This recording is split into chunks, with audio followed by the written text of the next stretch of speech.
If you are watching us from the last home you'll ever own tonight, consider yourself lucky. Same goes for anyone ready to buy a slice of the American dream. But if you're among the millions trying to sell, this was a very bad day. The National Association of Realtors reported the worst month-to-month drop in existing home sales since they started keeping track in the late 90s. And compared to last year, closings are down more than 25%. So if there is a sign in your yard tonight, is there anything you can do beyond hoping and waiting? Nightline's John Donvan went looking for ideas in tonight's Realty Check. These two words on the American front lawn, do they now have the ring of a prayer, a plea to the market gods? Get me out of here. Now that we're hearing today about a 27% drop in the number of homes sold last month compared to June.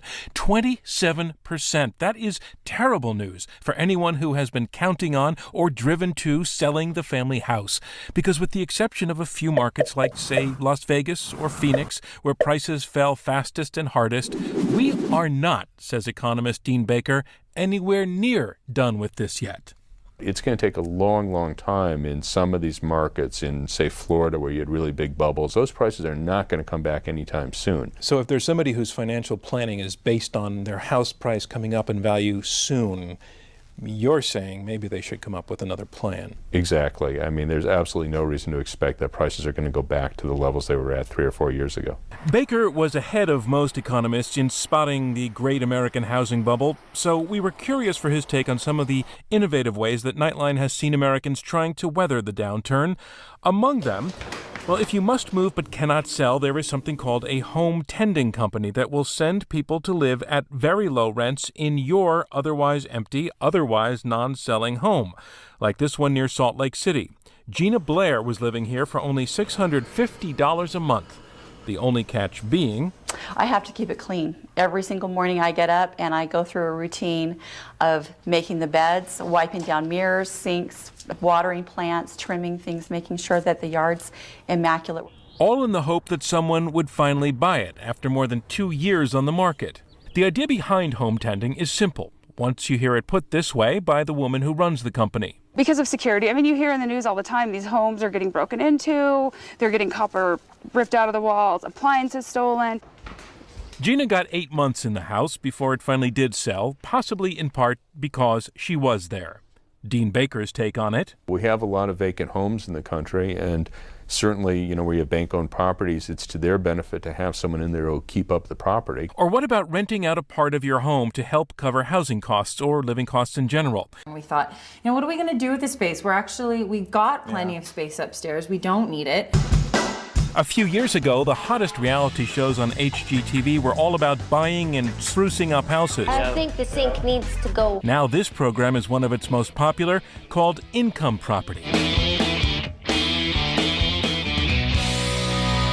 This woman named Daria was one of the people featured. She was actually spending money to convert her basement into a rentable apartment. You would benefit a lot from having somebody here and having that income coming in. So the idea got a lot more appealing as the longer we were here. The logic is straightforward, but the rental market sometimes is not.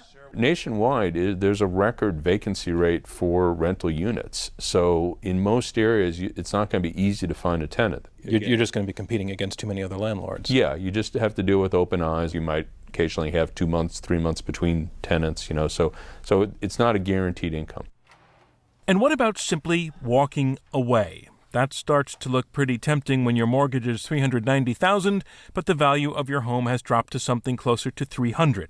The facts of Peter Safronoff's financial life right now. I've been effectively unemployed for over a year. I've had to resort to taking my Social Security. He's reached the conclusion that being foreclosed upon is his best option. Rather than live month to month worrying about my survival, I have decided that the better course is to walk away from this home. And he is working with a consulting firm called YouWalkAway.com, co-founded by Chad Rule. Obviously, this has a negative repercussion on their credit, but they're willing to take that because they're not going to use their credit to go buy another home.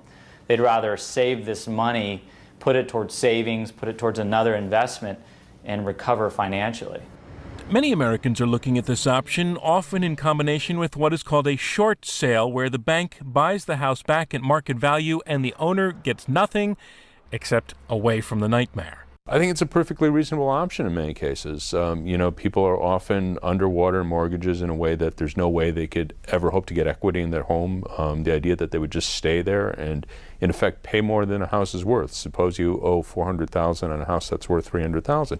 That's the same thing as walking in and paying $100,000 too much for a home. But here's another option, one that Baker himself has been advocating. Create a system that lets people who lose their homes to the lending bank stay on in the house as renters. They would have the option to stay there as a renter for up to 5 years paying that rent. So what it does is it gives them security in their home, and it also, from the standpoint of the neighborhood, keeps the home occupied. Not exactly an inspiring vision of the home ownership that is part of the American dream, but that dream takes a down payment, one that 25 million unemployed or underemployed Americans will not have for a long time, if ever.